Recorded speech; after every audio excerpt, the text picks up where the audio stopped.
Alors, on a vu la semaine dernière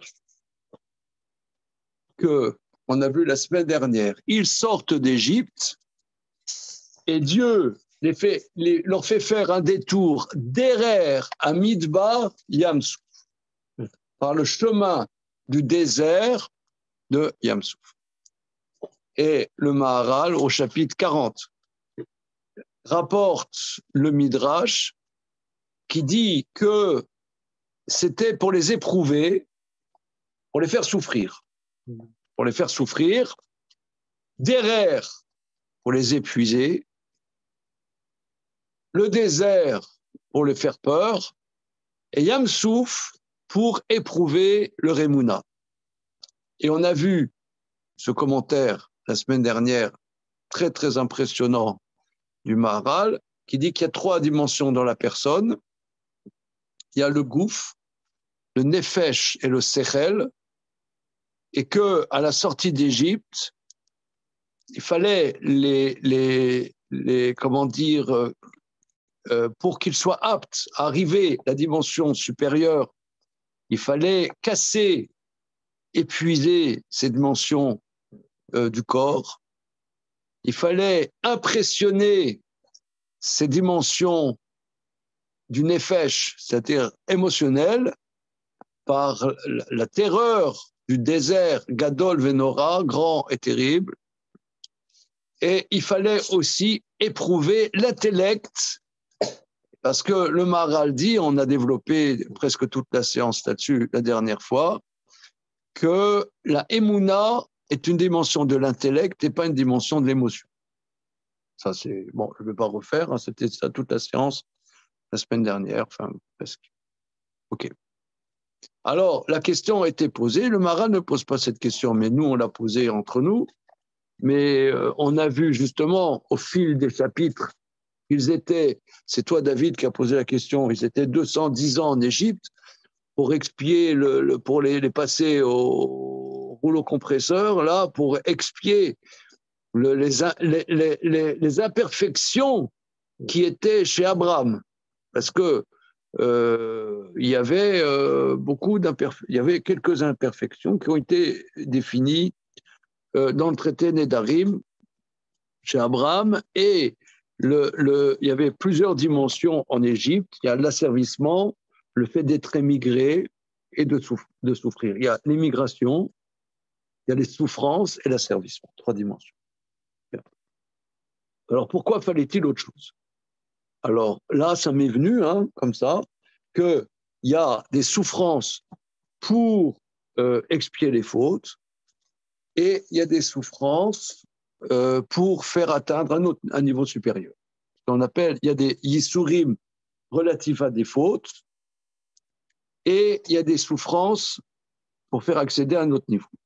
Bon, tout ça, c'est textuel, on pourrait dire, mais nous, dans notre société hédoniste, dans notre société confortable, où on ne peut même pas avoir l'idée que, parce qu'il faudrait dire comme ça, le fuel va coûter plus cher, l'essence va coûter plus cher, c'est pas grave, alors plus de chauffage. Et puis on avance. En Pologne, ils vivaient comme ça, ils n'avaient pas de chauffage en hiver. Ils n'avaient pas de chauffage. Tu me diras, ils n'ont pas de chauffage au Maroc, quoi. En hiver, il fait froid. Hein. L'Atlas, machin. Le poêle. Hein. Voilà. Mais en Pologne, ils n'avaient pas de chauffage. Ben voilà, c'est ça. Macron, il va faire une déclaration sur l'impact de la guerre en Ukraine en France. Français. Plus de chauffage. Et on avance. Vous voyez l'ambiance. Voyons. Je vais vous dire sincèrement, moi, quand je suis arrivé à l'Yeshiva à Strasbourg en 74, je suis de David Boll, ils étaient très pauvres. C'était vraiment très pauvres. L'hiver suivant, 75, ils n'avaient pas de fric, ils n'avaient pas de chauffage à Strasbourg. C'est l'hiver sans chauffage. Après, ils ont eu un peu de fric. Et là, pas de chauffage. Ben voilà. Hein? Comment c'était? Comment c'était l'hiver sans chauffage? Ben, tu cailles. Tu cailles, et puis voilà, c'est pas. Mais un peu. Non, non, ça a l'air une boutade ce que je raconte. Une boutade. Mais autrefois, beaucoup de gens vivaient sans chauffage. Et en Pologne, c'était un pays extrêmement pauvre. C'est encore un pays extrêmement pauvre. Et Chauffé. même c'est que je vous dis des choses, mais que euh, ils n'avaient pas de chaussures. Ils marchaient dans la neige pieds nus. C'était d'une pauvreté. C'est pour ça qu'il y a beaucoup de juifs polonais qui étaient pieux en Pologne. Leurs enfants sont venus en France, ils ont tout lâché. Comme mes grands-parents. Vous voyez la photo là, du monsieur là-bas, c'est mon arrière-grand-père, un de mes arrière-grands-pères. Euh, euh, et quand leurs enfants, ma grand-mère en l'occurrence, et son mari qui était son cousin, sont venus lâcher. Mais j'ai discuté avec mes grands-parents, mais pourquoi? C'est au pieux. Non, pour rester une telle misère, ils ne voulaient pas en parler. Blackout. Une misère innommable. C'était même pas le Moyen-Âge, le Moyen-Âge, c'était quelque chose. Ça, c'était comme par exemple, tu vas par exemple à Casa, tu vas encore aujourd'hui dans la vieille Médina, tu vois la Casbah, ça va, c'est même pas le Moyen-Âge. Tu vas encore, je sais pas, pays d'Afrique du Nord ou africain, etc. C'est l'archaïsme numéro un. Mais donc, nous,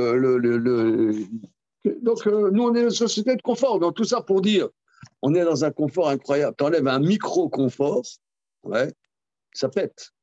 Alors là, le sujet, les souffrances sont expiées. Alors, euh, j'ai essayé de. Il y a des livres entiers qui ont été écrits là-dessus, de nos maîtres, hein, je veux dire. Et il y a un passage qui, pour moi, c'est le passage, un passage. Quand j'ai découvert ce passage, quand j'ai étudié le traité Sota, la Fiudbet, c'est un passage qui m'a bouleversé tellement que j'ai écrit le livre là.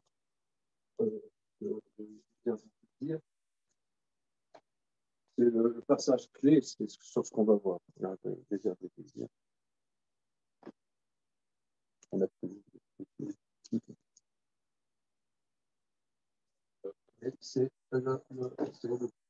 Alors, on va voir ce passage. Alors, on l'avait déjà vu, Jonathan, il y a X années, dans le Gvorot Hashem. C'est sur la base du Passouk au début de Shemot. On va prendre les versets, donc j'ai amené des chumash. Ah, tiens, très bien. Donc, c'est au début, au niveau.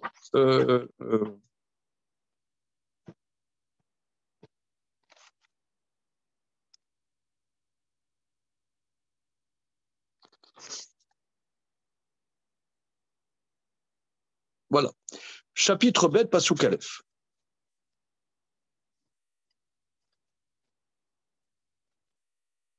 Donc, bien qu'on ait déjà vu ça, je pense que Jonathan, tu étais déjà avec nous quand on a vu ça, mais ce passage, j'aime le reprendre et je suis sûr qu'on va aborder les choses de manière nouvelle parce que c'est vraiment un passage fondateur, chapitre bête dans Shemot.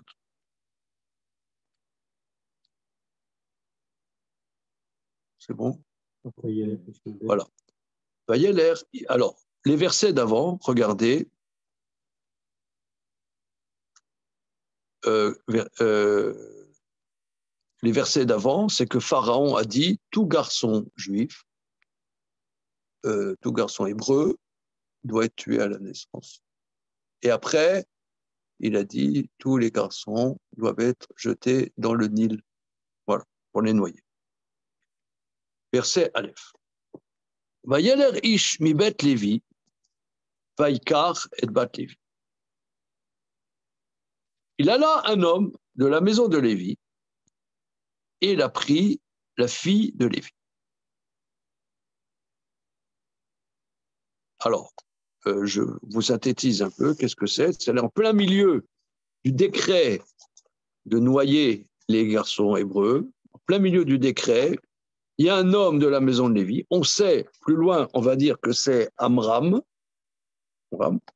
et il a épousé la fille de Lévi, c'est-à-dire la fille de Lévi, fils de Jacob. Parce que Amram est un fils de Kehat, et Yocheved est la sœur de Kehat, il épouse sa tante. Est-ce que ça c'est clair? C'est-à-dire, il y a il y a Amram, il y a Lévi, fils de Jacob. Jacob, Lévi, d'accord, les 12 tribus. Bien. Lévi, il a plusieurs enfants. Un enfant, c'est Kehat, et Kehat a plusieurs enfants, dont Amram. Kehat a une sœur qui s'appelle Yocheved. Voilà. Amram était épousé la fille de Lévi, c'est-à-dire la sœur de son père. C'est Tata. On a le droit d'épouser ça autant? Non. Non. C'est-à-dire que dans les 7 lois noachides, les 7 lois des fils de Noé, c'est licite. Ce n'est pas un inceste. Mais à partir du don de la Torah, le Achot Aviv, c'est un inceste. Et là, on est avant le don de la Torah. On est avant le don de la Torah. Ok, épousez Tata. Tata Yocheved. Okay. C'est bon? Tu savais ça? Je l'ai su, je l'ai oublié, je me suis rappelé. Ok. Mais moi, pour moi, je peux épouser la fille de ma sœur. Oui, ça c'est licite. La nièce, c'est licite. La tante, c'est interdit. La nièce a le droit d'épouser son oncle. Voilà. Pour ce sens, c'est permis, mais pas la tante. Ah ouais, ok. C'est marrant. Ouais. Ok. Bon, pourquoi vaste sujet. Donc, un homme de la maison Lévi est allé, il a pris la fille de Lévi. Vata'ar Aïcha, alors entre parenthèses, encore autre chose, bon, c'est très spécial, parce que le Midrash dit que Yocheved que quand on fait le compte des 70 âmes qui sont descendues en Égypte, quand on fait le compte, il y en a 69, et pas 70. Et d'après un avis, qui est un avis important, c'est la personne qui a terminé le compte des 70, c'est Yocheved, qui est né au poste douane. Benachomot. D'accord. Or, ils sont restés 210 ans en Égypte. Moshe Rabbeinu avait 80 ans à la sortie d'Égypte. Donc, Yocheved, là, ça va être la maman de Moïse. Elle a quel âge?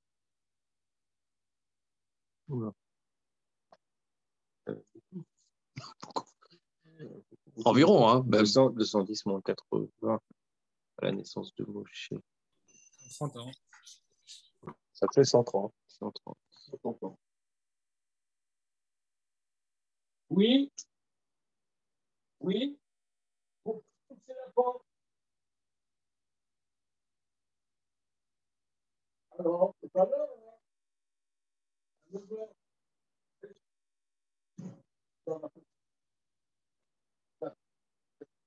Alors,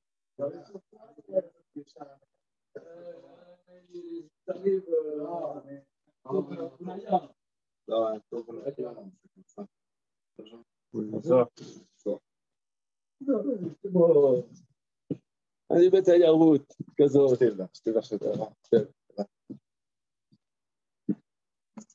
Ok. Donc, je dis en français, hein. Okay. Ok. Alors maintenant, donc voilà. Donc ça veut dire que cet homme de la maison de Lévi a épousé une femme qui avait 130 ans. Okay. Alors, bon, tous les commentateurs disent, le Maharal dans le Gvorot Hashem développe 130 ans. On fait tout un pataquès que Sarah, elle a eu Yitzhak à 90 ans.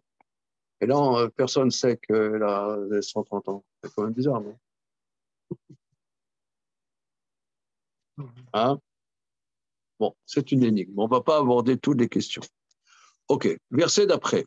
Donc, je reprends. Chapitre bête, Pasuk Aleph, dans Shemot. Vayeler ish mi bet Lévi, vaikar et bat Lévi. Il est allé un homme de la maison de Lévi. Alors, pourquoi aussi on ne nomme pas leur nom? Plus loin, dans Parashat Vaera, on donnera leur nom. Mais là, on ne donne pas leur nom. Bon, on a vu, le Maharal explique. Le Maharal explique. Tu étais là, Antoine, quand on avait fait ça dans notre jeunesse? J'ai un petit doute. Un petit doute. Les mecs, ils sont jeunes, mais ils ont déjà la maladie d'Alzheimer. Alors, ça devient de plus en plus jeune maintenant. Alors, maintenant, on a vu que le Maharal explique que la naissance de Moshe est un événement national, voire transhistorique. Donc, dire qu'il est né de Julie et Lucien, ça réduit la portée, tu vois. Là, c'est pas Lucien. Non, mais d'accord, que ça, il s'appelle Amram ou Yocheved, c'est une dimension particulière, individuelle. La naissance de Moshe est un porté qui sort de l'individuel. Bon, ça c'est la dimension de Moshe, c'est très particulier. On va regarder le verset d'après. Oui, Alexis? Non, mais justement, comme c'est particulier, c'est bizarre de voir qu'ils sont anonymisés à travers Ishusha. Voilà, oui. Bon, ok. אולי יכול להיות השם של דרך התורה זה... Comment? אולי לפעמים דרך התורה זה לתת שם שהוא נסוב, הוא הולך על סיפור, על מעשה מסוים. כאן במקרה הזה הוא עוד לא עשה משהו. הבן שלו משה הוא עוד לא ידוע, עוד לא קרה איתו משהו. אז אין צורך לשם שלו. Oui, mais très souvent on donne des noms pour des gens qui n'ont rien fait. Non, ça c'est Nadir, ça. C'est Nadir Meot. Ok. Le verset d'après. Vatar Aisha, Vatelet Ben, Vatere Oto Kitov ou Vatispene ou Shosha Yerachim. La femme a été enceinte, elle a mis au monde un fils, elle a vu qu'il est Tov. Qu'est-ce que ça veut dire qu'il est Tov, qu'il est bon? Rachidi, une seconde. Il y a eu une lumière, c'était lumineux, c'est un enfant. Elle a vu, il est spécial cet enfant. Comme on dit, Vayar et Elohim et Taor Kitov. Il a vu, c'était Tov. Elle a pu le cacher 3 mois. Velo Yachla Od Atspino, maintenant elle n'a pas pu le cacher plus. Alors, pourquoi a-t-elle pu le cacher 3 mois? Pourquoi? Elle a couché à 6. Comment? Parce qu'elle a couché à 6. Alors, à ma gauche, on dit parce qu'elle a couché à 6 mois, ouais, que Moshe il est né, parce que les Chachamim disent que dans les grossesses, ça arrive des grossesses à 6 mois révolus. Il y a 2 termes. Il y a un terme à 6 mois et un terme à 9 mois. Et que là, il est né à 6 mois révolus. Donc, alors, que les policiers égyptiens ont vu qu'il y avait le mariage, et c'est comme les policiers français, c'est des administratifs. Ils ont dit, OK, il faut tuer les petits garçons. Bon, ça va prendre 9 mois, ils arrivent. Pendant ce temps, ils ont le temps de prendre leur verre de rouge, fumer leur clope, leur gauloise. C'est pas le mariage, c'est pas le premier enfant. D'accord, mais ils ont su qu'il s'est... Voilà. Alors, enfin, non, ils ont su qu'ils se sont mariés. Donc, au minimum, ça va être 9 mois. Ah oui. Voilà. C'est des administratifs, tu vois. Tu vois, par exemple, pendant Seconde Guerre mondiale ici à Paris, il y a eu des rafles. À 17h30, ils arrêtaient, quoi, les mecs. Parce que la police, ils déportent les gens, mais à 17h30, on arrête le travail. Mais tu sais ça. Ici, dans le 11e, dans le 20e, la rafle du Veldiv, c'est ici, dans ces quartiers. Mais alors, les mecs, ils arrêtaient à 17h30. Bah, on veut prendre leur ballon de rouge. Tu vois, les fonctionnaires. Ils faisaient pas de zèle, quoi. Pour le boulot, ils portent les gens. Mais à 17h30, on arrête. Hein. Attends, on ne va pas rajouter quand même. C'est pas des forcenés du boulot. Alors, les Égyptiens, c'était pareil. Ils avaient 9 mois. Maintenant, la bonne femme, elle a accouché à 6 mois. Eux, c'est les administratifs. Tu vois. OK. Alors, on voit ces versets. Il n'y a pas de quoi il faut être un chat. D'accord? Ça va? Bon. OK. Alors, la Gemara, dans le traité Sota, va faire un développement. Regardez, on va regarder la Gemara avant de regarder le Maharal dessus.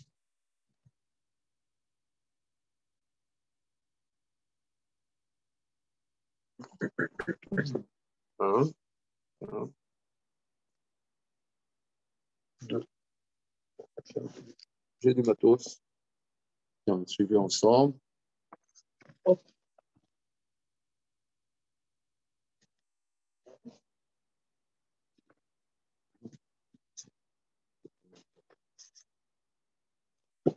Alors.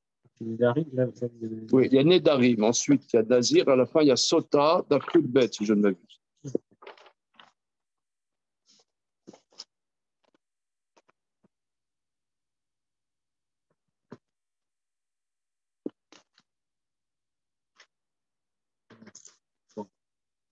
Voilà. Alors, donc Rashi explique.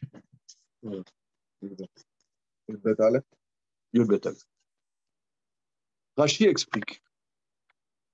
Tu as, Antoine? Oui, c'est bon. Alors, Rashi, regardez Rashi d'abord.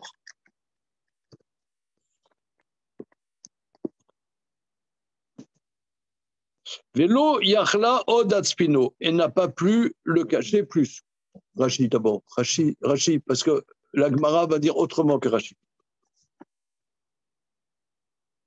Vélo Yachla Odatspino, elle n'a pas pu encore le cacher au bout de 3 mois, d'accord? Rashi, chez Manula Amitzri Miyom Shirzira, parce que les Égyptiens ont compté à partir du jour où il l'a réépousé. On va voir ça. Ve'i yaldato le shisha chodashim ve'yom echad. Or, elle l'a accouché à 6 mois et 1 jour. Shayoleded le shiva yoleded le mekutayim ve'mbadku achal le sof tisha. Parce que une femme qui accouche 7 mois, elle peut accoucher à 7 mois non révolus. Or, eux, ils ont vérifié seulement à la fin des 9 mois. C'était Dupont-D et Dupont-T. Tu connais Dupont-D et Dupont-T? Dupont et Dupont, quoi. Dupont et Dupont dans Tintin, toi, c'est les flics, quoi. Maintenant, ils sont un peu plus malins. Maintenant, t'as des rebeux, t'as des blagues. Ils sont un peu plus refifs qu'avant.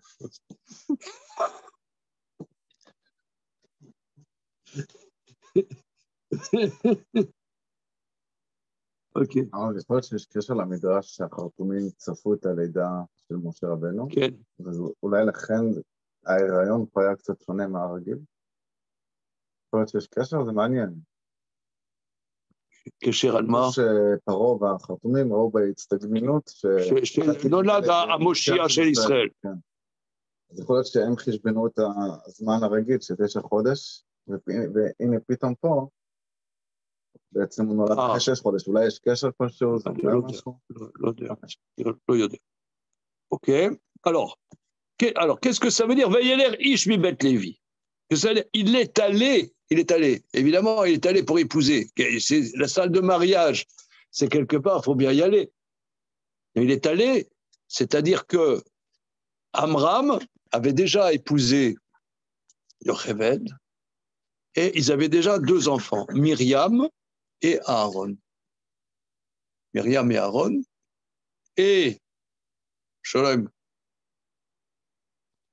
Myriam et Aaron, Et lorsque Pharaon a dit qu'il faut tuer tous les garçons, Amram dit, Amram c'était un responsable du peuple d'Israël, du peuple hébreu, il a dit, regardez, on ne peut plus continuer à cohabiter avec nos épouses, parce que si on a des enfants, ils vont être tués, on se sépare jusqu'à nouvel ordre.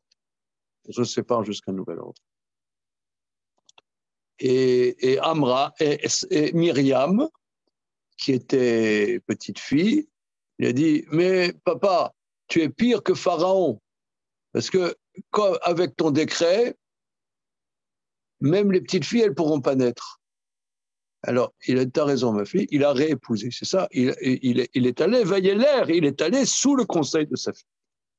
Pour chaque élément, il faut approfondir. Voilà, c'est ce qu'on dit, qu'elle était prophétesse. Elle a compris que c'était une catastrophe, le décret de son père. Voilà. Donc, il a réépousé, et au cœur de la tourmente, cet enfant, finalement, va être conçu. Hein. Cet enfant, c'est terrible. Au cœur de la débâcle, cet enfant est conçu et va sauver le peuple juif et amener, disons, la Torah qui va construire même toute l'humanité. Alors, regardons maintenant la Gemara. Alors, Rashi, il a raison, parce qu'on dit qu'il l'a réépousée et elle a été enceinte. Maintenant, regardez, la Gemara va dire un truc incroyable.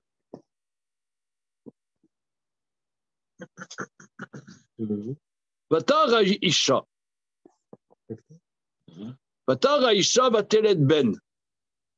C'est quoi? 1, 2, 3, 4, 5, 6, 7, 8, 9, 10, 11, 12, 13, 14, 15, 16e ligne avant la fin de la page. 16.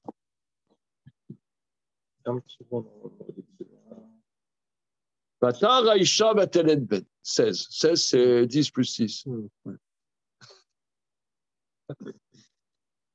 Non, parce que tu vois, il faut s'adapter.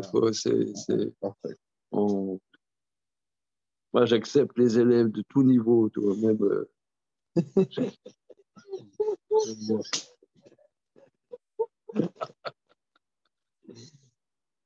10 plus 6. C'est bon?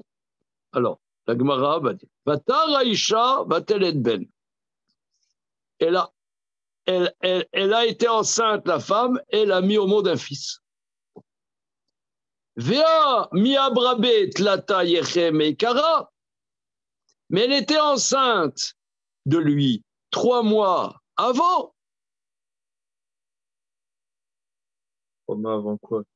Avant qu'il se remettent ensemble? Oui, 3 mois avant que Vayeler. Ah, vas-y. Dribble.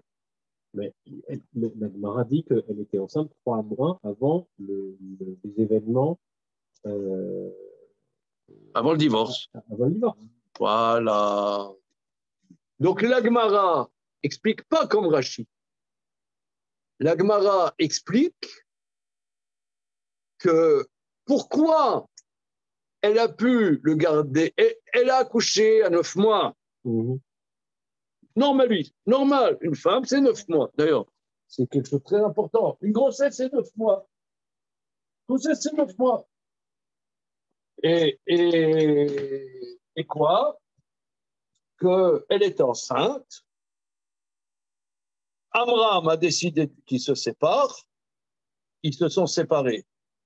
Mais quand il est allé la reprendre, comme dit le verset, elle était enceinte de 3 mois. D'où l'anomalie dans le verset. C'est pour ça que les Dupont et Dupont, c'est les fonctionnaires. Ouais, dans la famille Lévy se sont mariés le 5 janvier, on revient dans 9 mois. Voilà. Alors, on va boire notre petit verre de rouge. Là, tu viens, Firmin. Voilà. Ils vont voir, là, place de la Bastille, leur verre de rouge. Ça va, leur gorgeon. D'accord. Il revient 9 mois après, manque de bol. Elle avait accouché 6 mois avant, 3 mois avant, évidemment, parce qu'elle était enceinte au moment où il l'a reprise. Elle ne savait pas. Donc, elle a accouché à 6 mois. Bon, seulement, il y a une anomalie dans le verset, puisque c'est écrit il est allé, il l'a prise, elle est enceinte. Mais elle était enceinte avant. Pourquoi c'est écrit qu'elle était enceinte après? שאלה רגע, היא כבר הולידה לו את הארון ואת מרים. מה כאן מפריע? והלך, הוא לקח אותה את בת לוי. עכשיו, התורה לא אומרת שהיא ילדה את אהרון ואת... Non, on le sait par ailleurs. יש פה איזושהי קפיצה ישר לגבי הלידה של משה. Oui. אין פה קושיה. כאילו, למה שיחשדו אותה? למה שאנשים יגידו שהיא הרתה, שנכנסה להיריון לפני שהוא לקח אותה? ילדה 6 חודשים אחר החתונה. נכון. למה 6 חודשים? יש 2 דעות. דעה אחת של רש"י. רש"י אומר, ילדה למקוטעים, ילדה 6 חודשים ביום אחד. אותה זוהי. אבל התלמוד חושב לא ככה. חושב נורמלי. ילדה 9 חודשים. 9 חודשים. אבל למה היא יכלה להספינו 3 חודשים? למה 3 חודשים? מפני שהייתה מעוברת 3 חודשים קודם. אבל איך זה מסתדר עם הלידה שהייתה לה? היא הולידה את הארון? לא אכפת לנו, מה אתה מכניס את לידת הארון? לא, למה שהיא תצפין את משה כשהיא כבר הייתה אימא של 2 ילדים? זה לא מפריע. כן פרובלם. לא, יש פה כאילו משהו קצת לא ברור. זה, אנשים טוענים, היא עושה את זה כאשר אנשים חושדים בה. לא חושדים שום דבר. שנכנסה להיריון לפני ה... לא חושדים. אז למה הייתה צריכה להצפין? לא, להצפין מפני שהשוטרים היו... זה על הגזרה של פרעה. כן, בטח. בן הילוד. Quand le Ben Ayelod, ils ont vu, il y a un couple qui se marie, il s'est remarié, d'accord. On sait, ils avaient déjà... À cause des chautrines. Voilà. Voilà. Alors, donc, ils arrivent pour tuer l'enfant. Pour tuer l'enfant. Mais ils arrivent à 9 mois après le mariage. Pourquoi? Parce qu'elle était enceinte 3 mois avant. Mais si tu dis qu'elle était enceinte 3 mois avant, ça ne rentre pas dans les mots. Parce que c'est écrit, la femme était enceinte, elle a mis au monde un fils. Mais elle était enceinte avant. C'est ce que le Talmud Akadosh dit. En Ochalmol. Tu me dis yiddish? J'ai compris. Nochamol. Nochamol. Again. Aouda. Encore.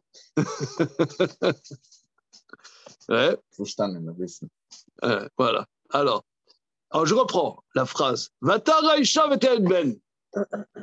Vea avat miabra be tlata yeche mekara. Mais elle était enceinte de lui 3 mois au départ. Parce que la thèse du Talmud, c'est qu'elle a accouché à 9 mois. Or, il y a un problème. Il y a un problème. Si c'est comme ça, si vous voulez, il y a des problèmes dans les 2 sens. La thèse de Rashi, et Rashi, lui, il a toujours plus. Il y a plusieurs démarches pour rendre compte d'un passouk. Une démarche comme ci, une démarche comme ci, une démarche comme ça. Rashi, lui, il s'est donné comme mission la démarche qui rend compte le sens le plus simple du verset.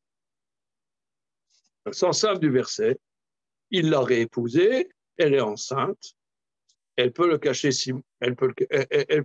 3 mois. Donc, il faut dire qu'elle a accouché à 6 mois. Bon, et c'est un peu accoucher à 6 mois un jour. Bon, ça arrive, mais c'est pas, c'est chaud. Bon. Aujourd'hui, il y a des pouponnières, il y a des enfants qui naissent. Monsieur le docteur, on peut... J'ai eu des petits-enfants prématurés, combien? 5 mois? Le minimum, c'est 22 semaines. 22 semaines. 6 mois, c'est 5 mois quelque chose. 5 mois quelque chose. 5 mois et chouïa. Ouais. Hein? 6 mois, c'est pas le grand prématuré? 6 mois, c'est un grand prématuré. Un grand prématuré. Ouais. Je ne sais plus c'est quoi les limites. Mais comment dire? Mais il y a ça existe un enfant qui est sain à 6 mois sans sans problème de poumon, de trucs, de machin. C'est difficile à dire. Maintenant que de nos jours, celui qui est né à 6 mois, on le met dans une couveuse. Ouais. Est-ce que naturellement, il survit? Sûrement pas facilement. Mais, Ok, donc c'est une difficulté de dire qu'il est né à 6 mois. Mais ça rentre bien dans le verset. Mais la Gemara, elle dit non, il est né à 9 mois. Mais ça ne rend pas compte du verset. Donc on comprend que Rashi ne prête pas cette option. Mais pourquoi les Chachamim donnent une version loufoque, comme ça? Attends, mais viens loufoque, mais c'est loufoque. C'est que ça, vous? מבין את הקונטקסט. כן, loufoque זה קצת משיג את זה. כלום, רק כלום. כמו כלום. כמו כלום. כן, זה un peu מצחיק. מצחיק, c'est un passouk אומר הפוך. Il y a une autre question. Il y a comment, c'est plus simple de dire qu'elle a accouché à terme, mais ça ne rentre pas dans le passouk, ou ça rentre dans le passouk, mais elle a accouché à 6 mois. Rashi dit, pourquoi le Talmud dit, bon, ok, alors regardez, et le Talmud va dire, ah, mais il y a une anomalie. Regardez ce que la Gemara va dire, et ce que la Gemara va dire, c'est un yesod, c'est un fondement fondamental de la tradition. Ce que la Gemara va déduire. J'ai quand même parce que si elle est déjà enceinte, Amram, il divorce. Alors qu'elle est déjà enceinte, pourquoi? Pour pas que naissent des... Pour que les gens sachent, parce que lui, c'était, les Chachamim disent, c'était un responsable, c'était un gadolador. La tribu de Lévi en Égypte, ils n'ont pas été asservis, c'était des maîtres. C'était des maîtres. Donc, lui, il savait, en le faisant, tout le monde va divorcer. Mais du coup, vu que les Égyptiens, apparemment, ils se fixent sur la date du mariage, il suffisait juste qu'ils ne se remarient pas et c'était réglé pour... Mais il est obligé de se remarier vis-à-vis des autres. Mais il y a... mais peut-être il ne savait pas qu'elle était enceinte. Elle a pas ses règles. De toute façon, elle a 130 ans. Bon, ok. Bon, ok. Alors, regardez, on continue. Ok. Alors maintenant, regardez ce que la Gemara, elle va dire. Parce que là, c'est extrêmement. Donc là, est-ce que c'est clair que si on dit qu'elle est enceinte de 3 mois, il y a une anomalie dans le verset? C'est quoi l'anomalie? C'est le... Vata'ar. Elle était enceinte. C'était écrit après.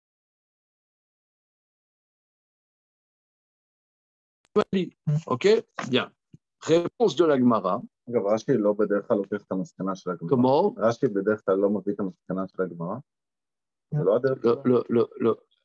הדרך של רש"י הוא כך. רש"י, יש כל מיני מדרשים. הגמרא, מדרש רבה, תנחומה, אפילו במדרש בראשית רבה יש כמה, il y a מדרש הגדול, יש עוד, il y a la Mechilta, Rashi, il choisit l'explication des maîtres qui rend le compte le plus simple du verset. מה שנקרא פשט, אבל מה זה נקרא פשט? זה לא כל כך פשוט, אבל qu'est-ce qui rend compte, d'après lui, la cohérence du verset. On peut expliquer la parole d'Hachem et des Shivim Panim. Ça, c'est difficile. On l'a vu, nous, X fois. Par exemple, dans le Gvurot Hachem, le Maharal développe très très longuement le Brit Ben Aptarim, l'alliance entre Hachem et Moshe Rabbeinu et Avraham Avinu, très très longuement. Et il explique que tout ce qui est fondamental a plusieurs sens. Je ne peux pas dire ça un sens. De la même manière, on a vu dans le Maharal, dans le Gvurot Hachem, les 10 makot. Pourquoi il y a tel maka, après tel maka, après tel maka? Il y a plein d'explications. Il y a une explication comme ci, une explication comme ça. Alors, venez, mais c'est quoi la vraie explication? Alors, le Maharal, il explique toute chose fondamentale ne se limite pas à une explication. Si c'est le contraire dans le français. Si c'est vrai, en français, si c'est vrai, c'est un. Chez nous, si c'est vrai, c'est multiple. Voilà. Il n'y a pas une vérité. C'est quantique. Comment? C'est quantique. Si tu veux. On va avoir deux états associés À une réalité. à une réalité. À une réalité. Cette réalité, elle a en même temps plusieurs aspects.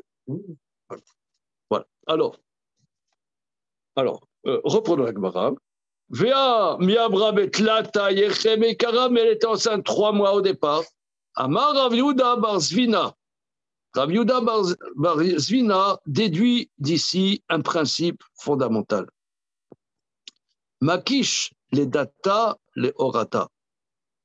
C'est pour nous mettre en ekesh, en relation, l'accouchement à la conception. Maorata chez l'Obetsar, de la même manière que quand elle a conçu ce bébé, c'était pas dans la souffrance. Af les data chez l'Obetsar, de la même manière, quand elle a accouché cet enfant, c'était pas dans la souffrance.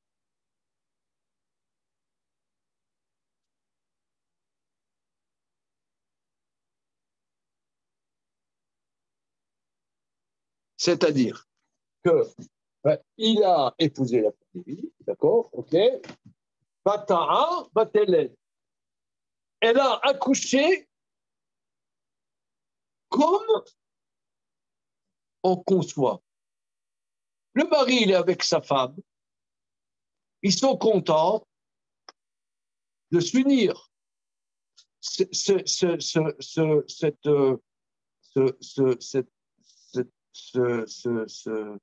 Ce bonheur d'être ensemble, elle a accouché dans le même bonheur. Ah, mais c'est écrit dans la Torah, Ève qui a mangé du fruit, tu enfanteras dans la souffrance. Be'etsev talibanim, dans la souffrance, tu mettras au monde des enfants. Dans la souffrance, Mikan, de là nos maîtres apprennent. Mikan, Nanashim sitkaniot, shelo ayu bepitka shelcha. De là, on apprend que les femmes vertueuses n'étaient pas dans le décret de Ève. Cette femme, elle n'est pas dans le décret de Ève. Ce que tu enfanteras dans la souffrance, elle n'a pas enfanté dans la souffrance. Elle a enfanté, elle était heureuse. Le même bonheur qu'elle avait quand son mari était avec elle, qu'elle a eu cet enfant, elle a conçu cet enfant, c'était pas dans la souffrance. Eh bien, son accouchement, elle n'était pas dans la souffrance. Ah, mais c'est écrit que Dieu, il a dit à Ève que tu enfanteras dans la souffrance. Eh bien, les femmes vertueuses comme cette femme-là, elles ne sont pas dans le décret de Ève. Elles sont pas, elles vivent autrement. Elles ont autre chose, une autre chose. Alors regardez, ça, je vais vous dire, ça, moi j'ai pété un câble quand j'ai découvert ça. Pareil pour les hommes ou pas? כתבתי, חביבי, נגיד לך, כתבתי ספר שלם על המשפט הזה. אתה יודע את זה? רגע, אבל אם היא לא הייתה בפתק של חווה, זה אומר שגם את הכללה של ולשך תשוקתו גם לא היה. לא, יש פה משהו שנורא מציק. ספר שלם על המשפט הזה. חווה דרבין. ספר שלם, אני אומר כמה דפים על זה. 300 דפים על זה. על איזה נקודה בדיוק? תראה, הנקודה הזאת. plusieurs choses là-dessus. אני רוצה רגע להבין משהו. אם היא לא הייתה בפתק של חווה, אז גם אין לה גם את הכללה של וליישב תשוקתו, אז גם החלק של ההיריון, גם כן לא היה מתוך. וליישב תשוקתו זה בעצם, זה אומר שהיא סובלת. זה כללה. אם היא לא הייתה בפתק של חווה לגבי הלידה, בעצם תלדי בנף, אז היא גם לא הייתה גם בכללה של וליישב תשוקתו. אז ההיריון, מה אומרת? לא, אני קצת הולך רחוק. יש כל מיני שאלות. צריך לאט. מה העניין פה, ואחר כך נרחיב את הדברים. רק עכשיו צריך לראות טוב התמונה. Quelle est l'histoire? Cette Gemara, il y a des déportations à Auschwitz. Ouais. Il y a des déportations à Auschwitz. Il y a un couple,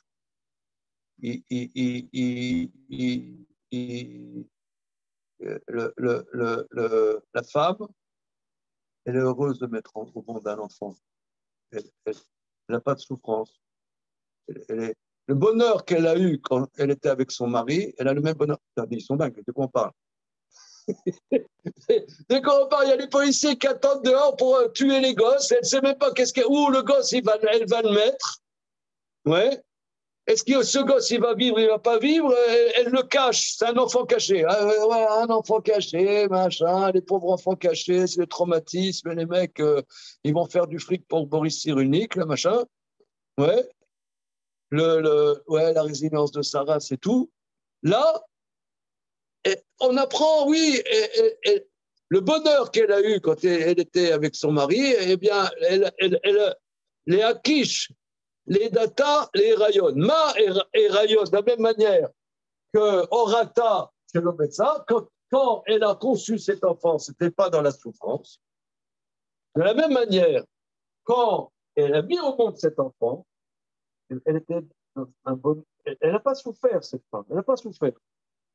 Elle n'a pas souffert. Elle était dans un bonheur. Quel bonheur! Il y a les flics qui attendent dehors pour le mettre dans le fond crématoire. Non, ça va. Juste, quel rapport avec la Ils question? ont fumé des joints, les mecs. Non. Pourquoi ça répond à la question, là, ça? La Gemara, elle parle que des Non. accouchements. Elle parle Comment? Non, mais la souffrance de l'accouchement, ça veut dire cette femme n'a pas souffert, elle n'a pas souffert. Mais ils sont dans un bunker. Il y a D'accord. un bunker, il y a des livres, des shélotes, des bunkers. Par exemple, il y a une shéla, et pendant la Seconde Guerre mondiale, il y a des gens, ils se cachent dans un bunker, et il y a un gosse, il commence à pleurer. Ouais. Et les Gestapo va les trouver. Il y en a un, il a mis la main sur le gosse, et le gosse, il a étouffé le gosse. Après, il a demandé est-ce qu'il lui faut une expiation, une capara sur ça. Est-ce que même on avait le droit de tuer explicitement le gosse pour sauver les 20 personnes qui sont dans le bunker? On avait dit que non. Comment? On avait dit que non, ça. On a abordé cette question? Dans Shmuel, non? Cette question-là précise, on ne l'a pas abordée. Livrer une personne. On n'avait pas vu ça dans Shmuel? Oui. Ce n'est pas tout à fait la même question. Bon, en tout cas, ouais, non, pour dire l'ambiance. Pour dire l'ambiance. Et là, il y a un nana, elle est en train d'accoucher. Ah, là, ça va. Tout va bien, quoi. Elle est sweet home, quoi. יכול להיות שהיה להם נבואה שמשה רבנו... Non, ça c'est l'eau talmudique. Nous, on est sur terre. On est une bonne femme, elle souffre pas. Mais quel rapport avec les 9 mois? Comment? Quel rapport avec les... En fait, quel rapport avec les 9 mois? La Gemara nous dit qu'elle a accouché à terme. Parce qu'en fait, la question, c'était pour justifier le passe-coup. Ah oui? Moi, elle dit, l'histoire des 9 mois, ça ne colle pas avec le passe-coup. Ouais. Alors, moi, elle répond, en fait, le mot Vatara, elle l'a conçu. Il a été mis à côté de l'accouchement. Vatelet, Vatar Vatelet. Ouais. D'accord? Mais ça ne veut pas dire que c'est chronologique. Ouais. Le Vatar, il a été posé là pour une autre raison. Et l'autre raison, c'est de dire qu'il y a eu une ressemblance entre la conception et l'accouchement. À savoir l'absence de souffrance. Ok. D'accord. C'est ça. D'accord. Ça explique, D'accord. ça veut juste dire, ne lis pas le Vatahar, Vateled dans l'ordre. Le Vatahar, il a été juste posé là pour renseigner Vateled. Voilà, ok. Ok, merci, Jonathan. Ah.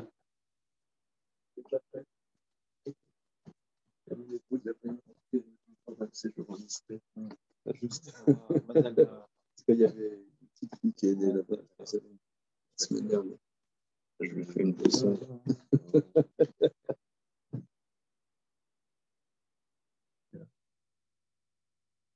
D'accord.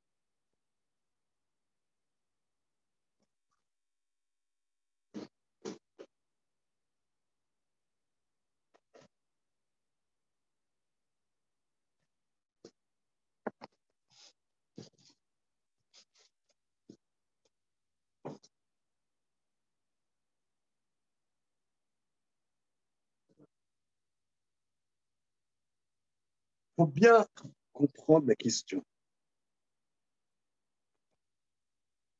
Alexis, dis-moi tout le raisonnement. C'est-à-dire tout le raisonnement. C'est à partir d'où? C'est à partir de Dieu qui sait le monde. Oui. Le raisonnement, c'est que c'est écrit, il a pris la fille d'Élie, Oui. elle était enceinte, elle a accouché, elle n'a pu cacher l'enfant que 3 mois. Donc là, c'est une équation à une ou deux inconnues. Une inconnue et demie. Pourquoi elle a pu cacher l'enfant 3 mois? Ça, l'inconnu. Oui, il y a deux, Il y a 2 thèses. et on a 2 thèses. On a celle de Rachi qui dit qu'à 6 mois et 1 jour, elle a accouché. Ça va. Ça va. Rachi, Ça va. ça va. C'est bon. C'est bon. Et on a l'enchaînement. Voilà. Vayeler, Vatahar, Vatelet. Voilà. Tout va bien. Voilà. Et, Tout va bien. Et elle l'a caché. Voilà. On ouvre le Talmud. On ouvre le Talmud et rien ne va plus. Firmin était au café. Voilà. Et donc, tout va bien. Tout va bien. Et là, on ouvre le Talmud. On l'ouvre. Il était fermé, on l'ouvre. Et là, pendant la gueule. Et c'est le mot. Pendre la gueule. Pendant la gueule. Pendre la gueule. En fait, elle a accouché à terme. À terme. De Poitou. Donc il y a un problème. Quel est le problème? Et le problème, c'est qu'elle était enceinte. Avant. Pourquoi le verset dit-il qu'elle a été enceinte après le mariage, puisqu'elle était enceinte avant? Avant Veiller. C'est pour nous dire que l'accouchement avait un goût de la conception. Ok. Vatahar Vateled. Comme elle a conçu, elle a accouché tranquillos. Et de là, tranquillos, mais une femme, elle hurle. Elle hurle. Non, elle n'a pas hurlé. Pourquoi? Parce que le décret d'Ève, il y avait un décret. Elle a qui ne s'appliquait pas à elle. Elle ne s'applique pas à elle, tranquillos. Elle, c'est tranquillos. Elle est benoîte. Moi, ce que je n'avais pas compris, c'était le rapprochement entre Vatahar et Vateled. Voilà. Là, c'est bon. Voilà. C'est Vatahar, Vateled, c'est pour nous dire que le Vateled a le même goût que le Vatahar. Okay. Et que les femmes vertueuses, elles sont pas elles vivent pas la chose dans la souffrance. Et que la conception et l'accouchement sont du même type, de la même saveur. La même saveur. Ok. Mais il faut voir le contexte. Il faut voir le contexte. Il y a des bombes. On est là-bas à Mariupol, quoi. Hein. Et ce Vekesh, ça veut dire qu'il. On est à Mariupol, la nana, elle accouche les doigts dans le nez. Et ce Vekesh, donc, il est destiné que aux femmes sacriniates? C'est quoi? Ce Vekesh, là, qu'on fait, il est destiné qu'aux femmes. Si tu veux, c'est un enseignement, un enseignement que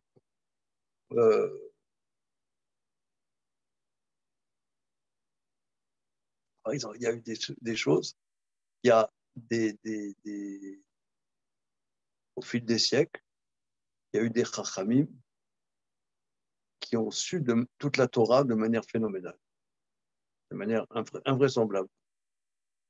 Ils savent tout. Alors, j'ai entendu comme ça, je ne sais plus sur quel chacham ils ont dit. On dit que quand l'enfant naît, il y a un ange qui vient, qui fait qu'il oublie toute la Torah. Non, lui, il est passé. Il n'a pas oublié la Torah qu'il avait dans le ventre de sa mère. Il n'a pas oublié. Parce que c'est pour Baron Nubel. Comment? Baron Nubel. אז הוא יקרא באצבע לפה של הילד. כי זה לא טוב שהוא... אומרים שזה הסיבה למה... כן, כן, כן. אין לו את זה?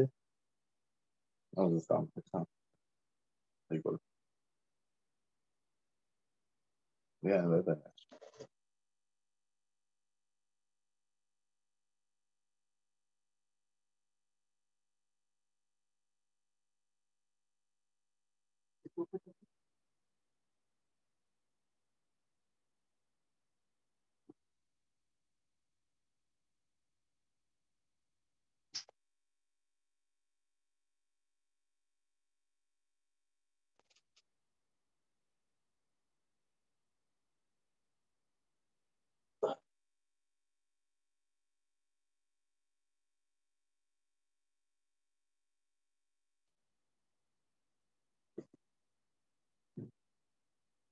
Ok. Alors, le Maharal, il va faire un développement là-dessus, un développement, comme d'habitude, très difficile, très, très difficile, mais qui est Hatsou. Alors, j'ai fait des photocopies. Voilà. Ah, le Maharal dessus, là? Ouais. Donc, on revient en avant, en arrière. Ah, dans le Gros Hachem, oui. Okay. C'est le chapitre 16. Voilà. J'ai fait des photocopies. Regarde. comment? השלב הבא זה הספר שלך על הקטע הזה.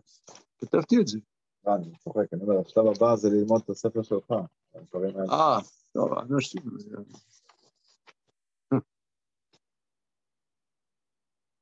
פתר האישה ותלד בן, donc chapitre 16, il le dit aussi dans les Chidushei Agadot sur Maseret Sota, mais c'est mot à mot la même chose. Donc c'est là, פתר האישה ותלד. Donc regardez, ici, avant de voir le Maharal, il y a toute une réflexion sur la souffrance. C'est quoi l'histoire de pourquoi les femmes accouchent dans la souffrance? Pourquoi elles accouchent dans la souffrance? C'est quoi ce décret que Ève a eu d'accoucher dans la souffrance? Et pourquoi les femmes vertueuses ne sont pas soumises à ce qui paraît être une malédiction, quoi. Elles ne sont pas soumises à cette malédiction. Voilà. Vatar Aïcha, il rapporte en quelques mots la Gemara.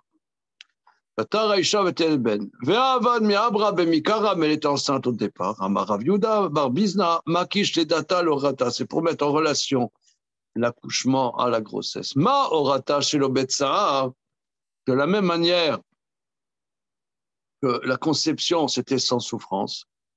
Af ledata chez l'obetsa'a, de la même manière, l'accouchement, c'était sans souffrance. Mikan, les Nashim, Sitkaniot, chez Loayou, Bepitka, chez le Chava, de là on apprend que les femmes vertueuses n'étaient pas dans le décret de Ève. Voilà. Ça c'est la Gemara. Biouzé.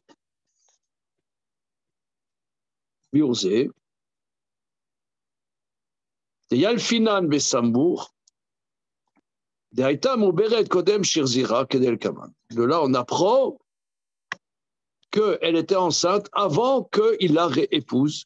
Voilà, comme on va voir. Vedarshu Zal, nous mettre après, Shema, Shekatu Vatar Vateled, que le verset dit, elle a été enceinte, elle a couché, l'ilmod be'ekesh. C'est pour apprendre, Shelo Ayalat Sar Leda, qu'elle n'avait pas de souffrance de l'accouchement.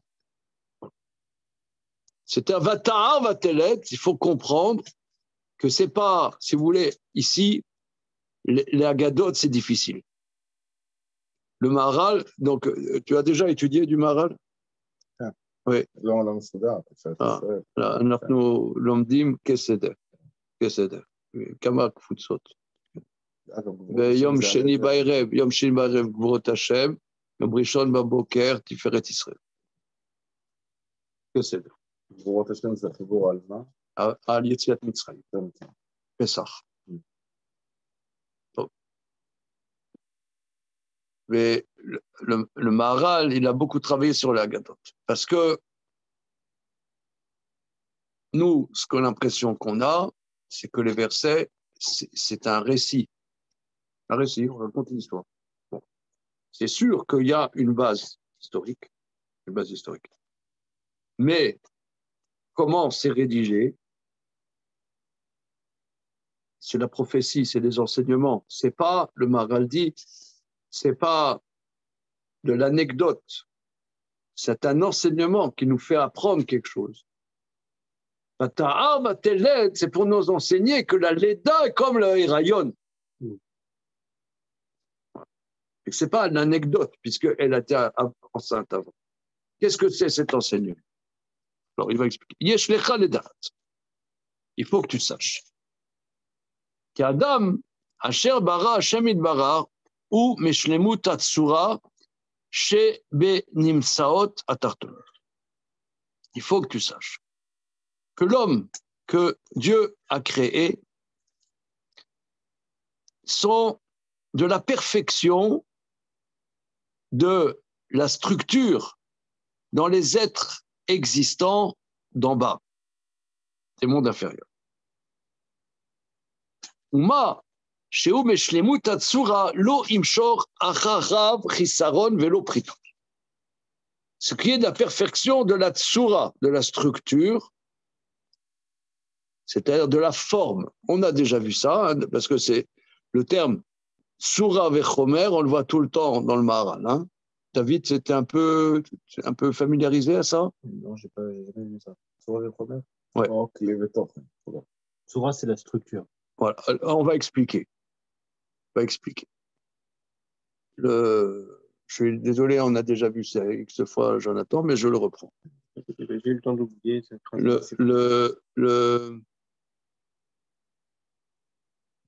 Le Maharal prend un langage qui vient d'Aristote. Comment? J'ai vu que il a les concepts du Maharal, il les a forgés à partir d'un livre qui s'appelle Neve Shalom, d'un rav qui s'appelle Avram Shalom, qui était un chacham en Espagne. Et un sefer qui s'appelle Neve Shalom. Voilà, Neve Shalom. Et c'était le livre, parce qu'en Espagne, ça on l'a dit beaucoup, qu'en Espagne, l'étude, quand allait à l'école, les gens qui allaient à l'école, ils apprenaient Aristote. C'est comme ça. Nous, on apprend les maths, l'informatique.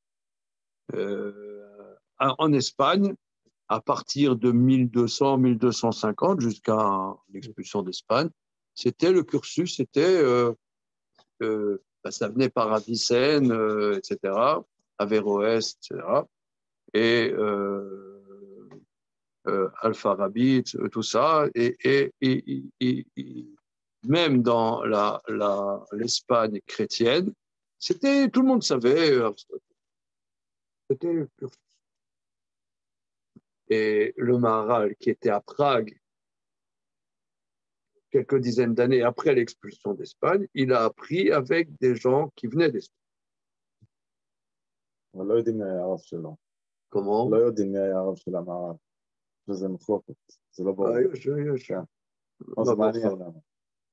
יש מבוכה, אבל קיבלתי שהוא למד ממגוף לספר. הוא למד הגמרא עם יעקב פולק בקרקובי, החברותה שלו זה היה רבי שלמה לוריה, הים של שלמה. והקבלה il a appris le Megorché séparade, c'est l'école de Rabbi Meir Im Gabay. Voilà. Et le Nevesh. Ok. Alors, c'est quoi Tsura Vechomer? La bonne Tsura, c'est la forme. Une forme. La source, c'est une forme. Chomer, c'est la matière. Alors, tous nos maîtres, le Maharal, le Gaon de Vilna, le Ramchal, tous, ils vont reprendre ces terminologies. C'est quoi? Aristote, il explique que toi, tu es potier. Tu ne savais pas que tu es potier? C'est quoi, potier? Potier, c'est... il fait potier, c'est des poteries, là. Des Nagarout. Comment? Nagarout? Non, c'est ça. Ah, צורף. לא צומת, זה קדר. קדר, כן. הוא לוקח חומר. Tu sais, monsieur, tu sais, Khavit, tu sais. Donc, tu prends de l'argile, du chomer, חומר בעד היוצר. ouais, et cette argile, tu as une idée. Tu as une idée. Tu veux faire le sort qui est une masse qui n'a pas de forme, tu as une idée. Cette idée, tu vas l'imprimer dans la forme et faire quelque chose. Tu vas imprimer ton idée, mettre une soura dans la forme. La forme va structurer la matière. Tu vois, tu as la matière, mais là, la terminologie très, très intéressante d'Aristote, c'est que c'est la pensée qui s'unit avec la matière, ça c'est la tsura. C'est la tsura. C'est pas comme chez d'autres philosophes, tu as le corps et l'esprit, tu vois? Non, il n'y a pas ça chez Aristote. Chez Aristote, tu as la pensée qui informe. D'ailleurs, si tu as quelque chose qui n'a pas de forme, la forme, c'est la pensée qui se concrétise dans la matière. C'est très intéressant, parce qu'aujourd'hui, enfin, depuis 40 ans, on dit par exemple que l'ADN, c'est un langage. Moi, je ne connais rien dans cette histoire. C'est un langage qui informe, c'est des informations. Or, dans information, il y a le mot forme. Tu vois? C'est ça qui va structurer. Tu as des cellules, mais ces cellules, elles ne sont rien. Il y a un langage qui va donner une forme à ces cellules. באיזה שלב זה עובר מהשלב של חומר לצורה? כי הרי גם החומר יש לו צורה. החומר אין לו צורה. יש לו צורה של חומר. לא, חומר זה בלי צורה. אוקיי. ובאיזה שלב זה נהיה צורה? ברגע שזה שימושי לכלי? שזה כמו... נתאפר שהצורה, זה זיווג בין הצורה לחומר. וזה נותן בכלי. Voilà. Ah oui, d'accord. Alors, l'homme, si tu veux, l'homme, c'est Shlemut Hatsura, c'est la dimension de la pensée. On a vu ailleurs, on a vu l'homme, la spécificité de l'homme, c'est le Sechel. D'abord, on dit la Neshama, ça dépend. Il y a des fois, chez les Chachamim, une adéquation entre la Neshama et le Sechel. Mais disons le Sechel pour faire ça. Donc, l'homme, la spécificité, c'est l'intellect. Et cet intellect va imprimer ses actes. Va imprimer ses actes. Tu fais quelque chose qui est, comme on dit, par exemple, on dit, par exemple, sommeille-toi, hein? Ouais. Ouais. Alors, on voit, par exemple, un Meller, on dit. Antoine, aide-nous. Meller, c'est rejeté vote de quoi? Le cerveau, le cœur et le foie. Alors, Moël. Moach. Lève et Kaved. Lève et Kaved. Kaved, c'est les passions. Lève, c'est on pourrait dire, c'est les émotions. Et Moach, c'est la pensée. Ça, la pensée domine les émotions, qui domine les pulsions. Si tu le mets à l'envers, on dit c'est l'émer. Tu as le cœur, l'émotion avant la pensée. Tu as une émotion qui va faire que tu vas concrétiser par une pensée. Mais ça, c'est l'émer, c'est l'homme qui a failli, l'homme qui est mitkalkel, c'est l'émer. Mais le meler, c'est la pensée qui domine ces émotions, qui domine ces pulsions. Ça veut dire qu'il n'y a pas de pulsion, ça veut dire qu'il n'y a pas d'émotion, mais c'est le sechel qui les domine. Voilà. Ça, c'est shlemut Adam. C'est la forme du corps. Voilà. C'est de la même manière, le meler, c'est la tsura du peuple. C'est lui qui influe la tenue du peuple. D'ailleurs, on le voit. On voit t'as un peuple, il est paumé. Et alors, ça dépend de chaque peuple. Il y a Viktor Orban, t'as Poutine, t'as Zelensky, t'as Emmanuel Macron. Biden. Chacun, il a son truc. Non, mais on le sent. C'est pas la rigolade. Il y en a, et ils sont là. Les gens, ils ont besoin. On a besoin de vous. Bon, mais attends, ça va être The Move. Mais... Non.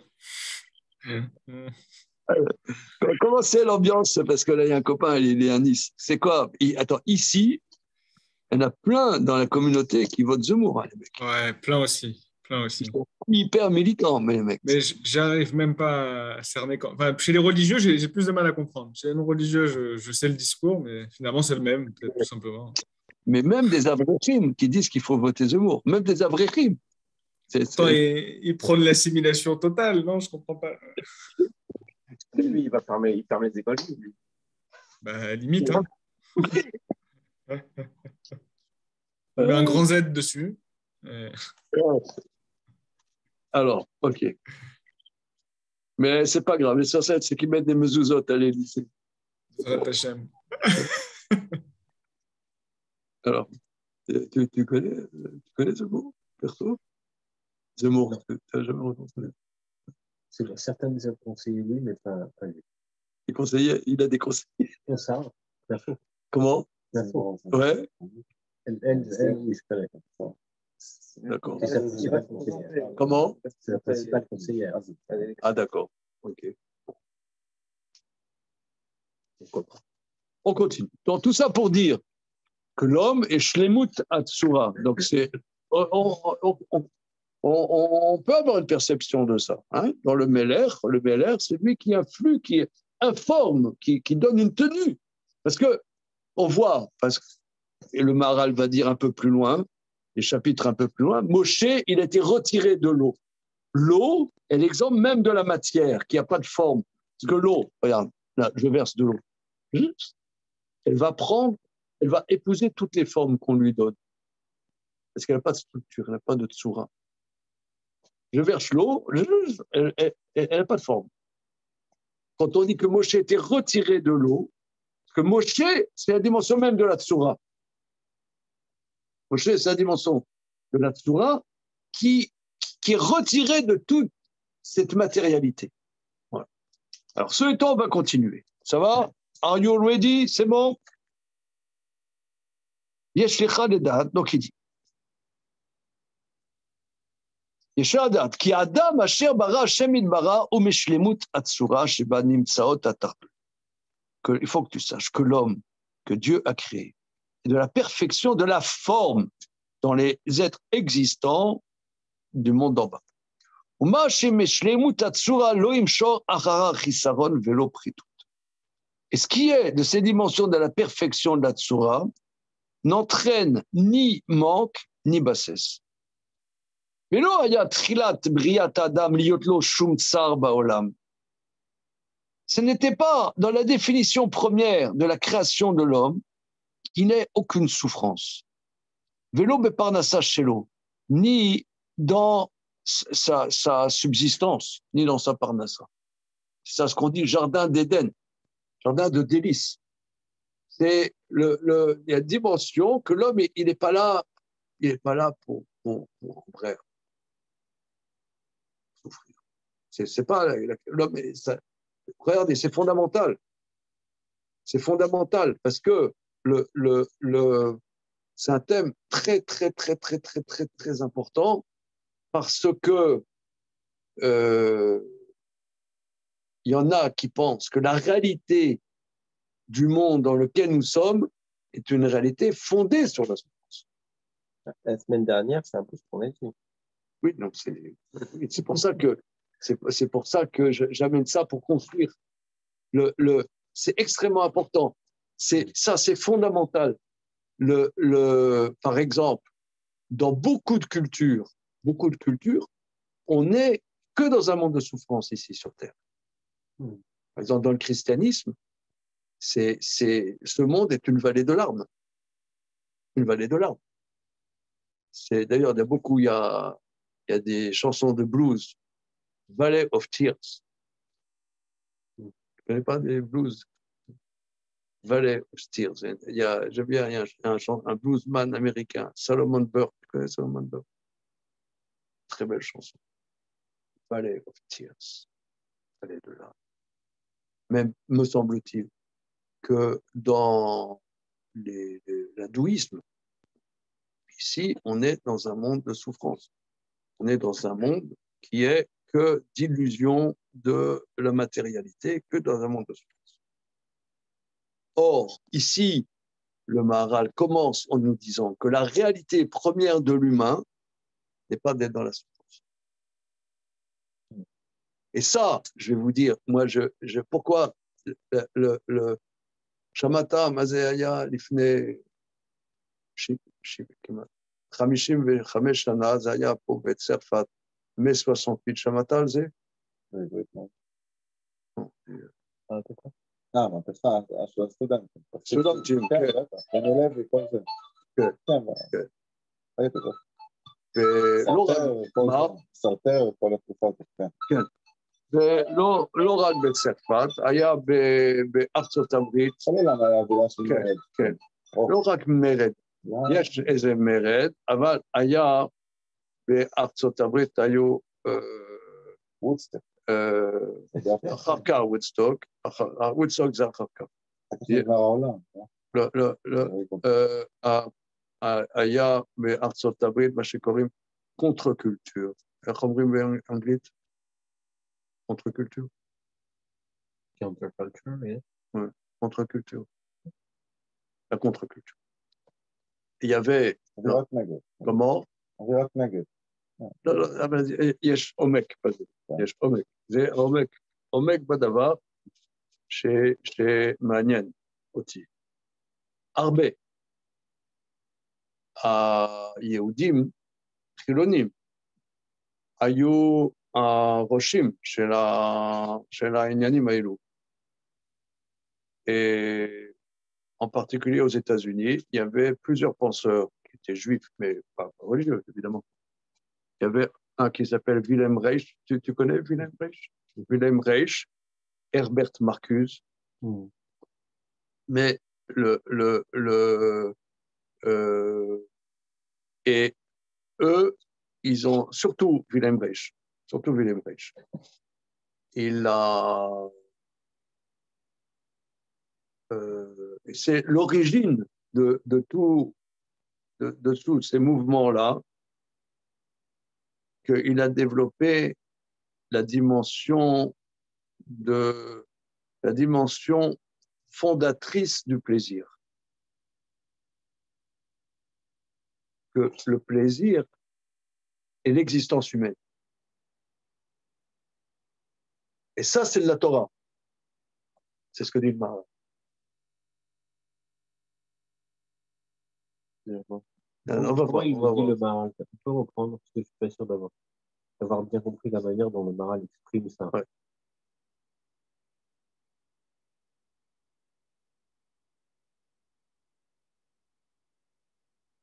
Parce que le point, c'est le summum de la vie juive.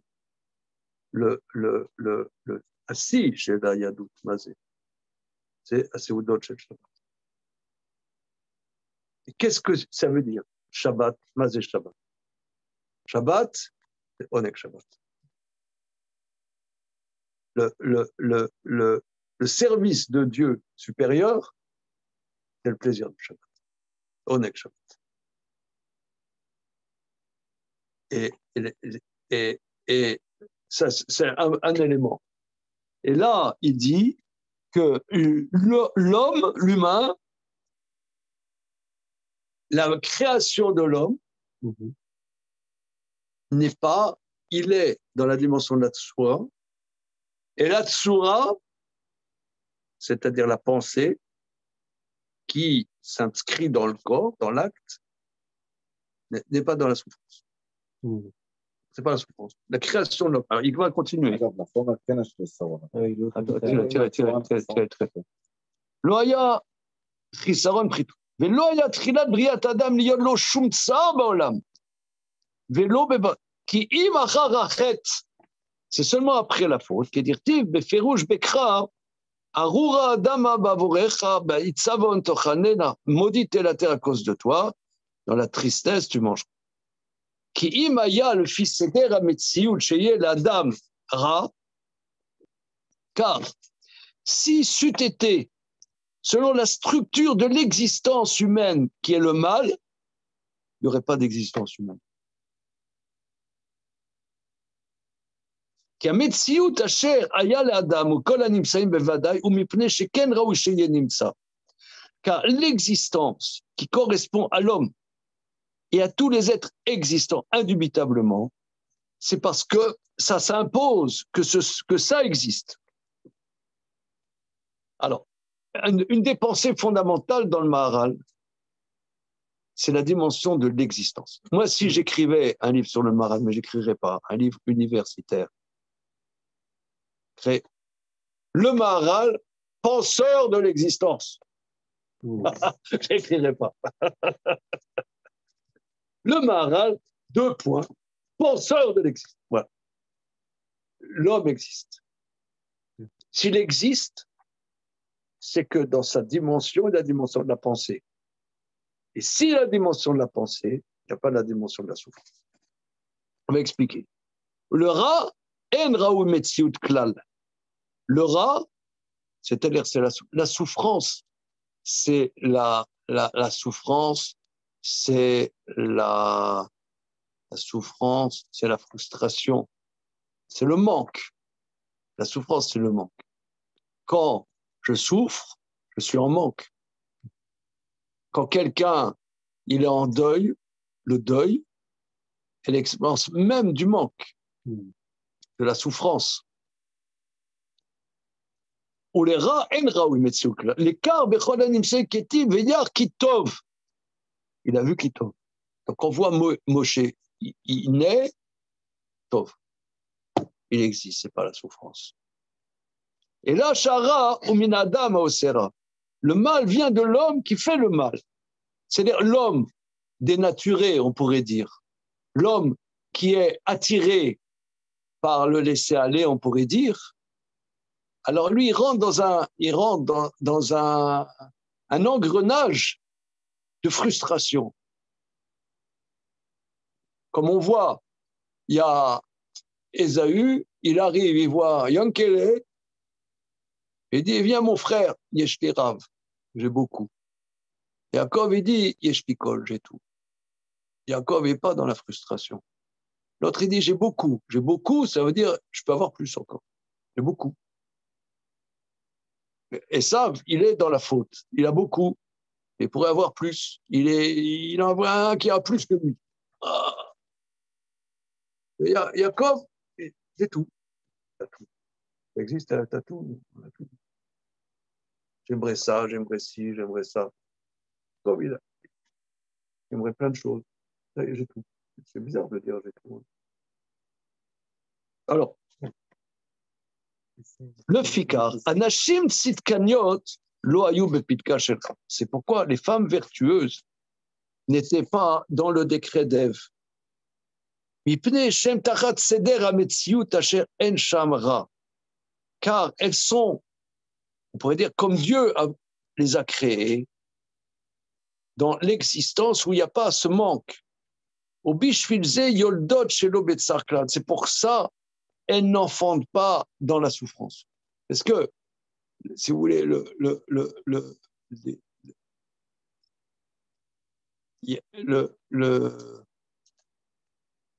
bon, il va expliquer. Mais Prat Kacher, alors, et il rajoute particulièrement Kacher, Olida et Moshe, chez Uikar Metziut Haolam, et particulièrement elle qui a couché Moshe, qui est la base de l'existence du monde, Loaya Raouch Yetzar Bishvil Ledazot. Ce n'est pas légitime qu'il y ait une souffrance dans cet accouchement. Alors ici, c'est un grand point.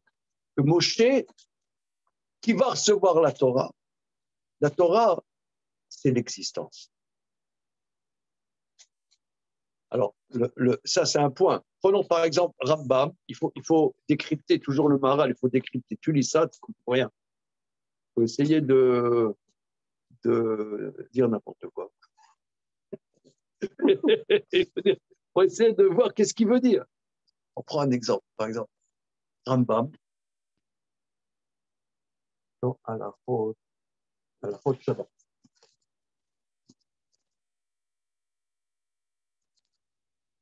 אגב, אבל הצו הוא לא בשביל משה, הוא בשביל האמא. למה זה קשור? Oui. למה זה מעניין? Oui.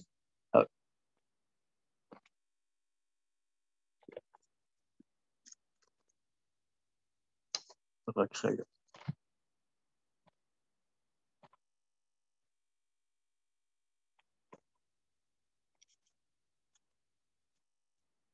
Rambam, il dit,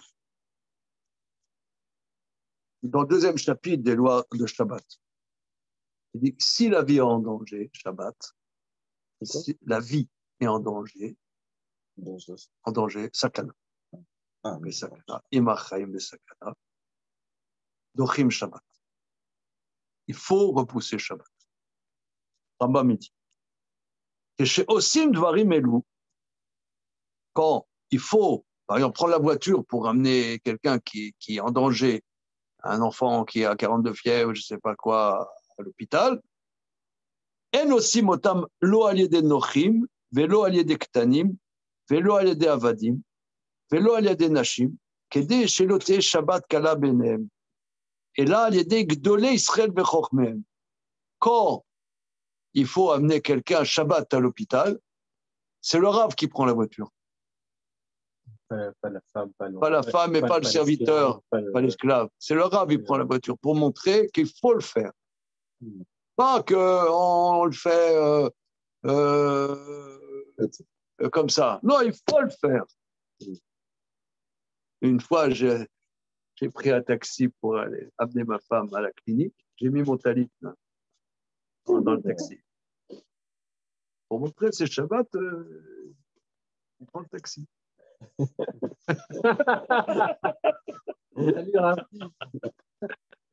Voilà. Ok. Et là, il y a des gdolé Israël bechokmem. Voilà. C'est interdit de traîner pour profaner Shabbat si un malade est en danger. Chez Neymar, comme dit le verset, Asher yaseotam adam vechayve. Voilà les commandements que l'homme fera et vivra dans les commandements. Donc, ils vont. Alamata, ça t'enseigne. Chez En mishpate à Torah nekama baolam. Et là, chachamim va chesed beshalom baolam. Ça t'enseigne que les lois de la Torah ne sont pas une vengeance dans le monde, mais c'est rachamim, générosité et paisibilité dans le monde. Ici, Rambam, il dit, les lois de la Torah, ce n'est pas nekama baolam. C'est quoi? Qu'est-ce qui va? Ma amouvan. איך הוא תפס המילה הזאת? מה? לא נלחמים עם העולם.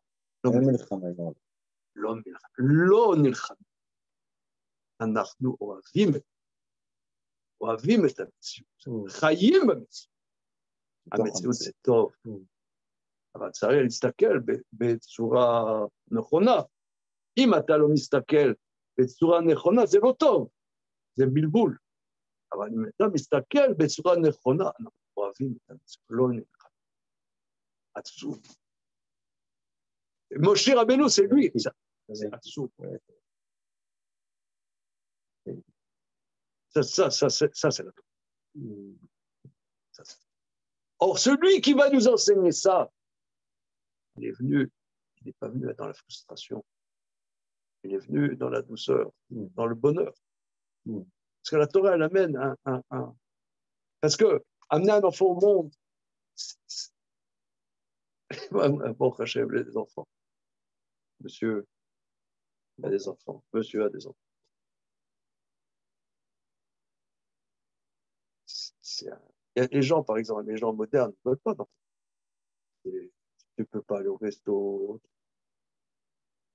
Tu ne peux pas aller au resto de faire un truc, tu ne peux pas le faire. C'est mon frère. Comment? C'est mon frère. Mafria. Il a dit Mafria. Je n'ai qu'un sac de race, à tous les cas. Or, pour nous, les enfants, c'est la première chose que Dieu a dit à Adam. Les enfants, c'est Olam. Bon.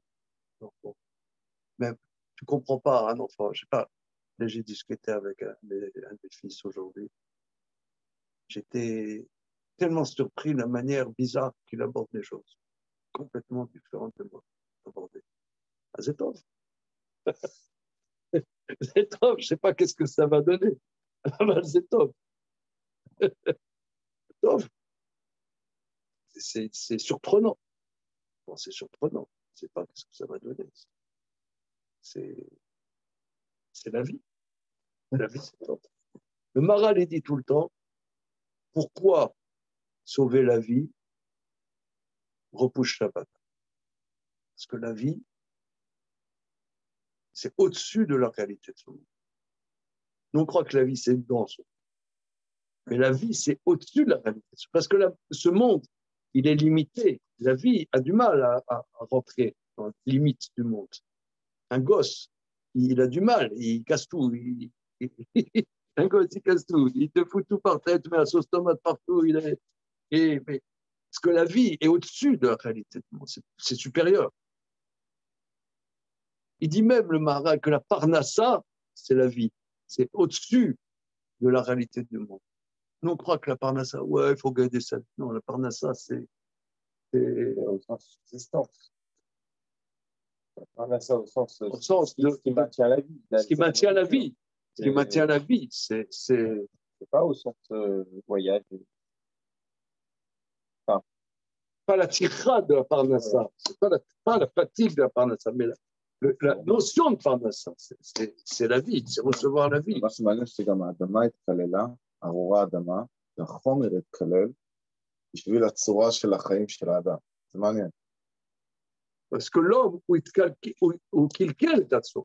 הוא קלקל את הצורה, אבל גם את החומר, גם האדמה. זה מעניין, גם החומר מצטרף לעניין. כן, מצטרף, כן. Mais ça, ce Rambam, ça c'est toujours. Rambam, il dit, Satan, c'est les lois de la Torah, c'est pas une vengeance, parce que tu vois, quand tu parles avec beaucoup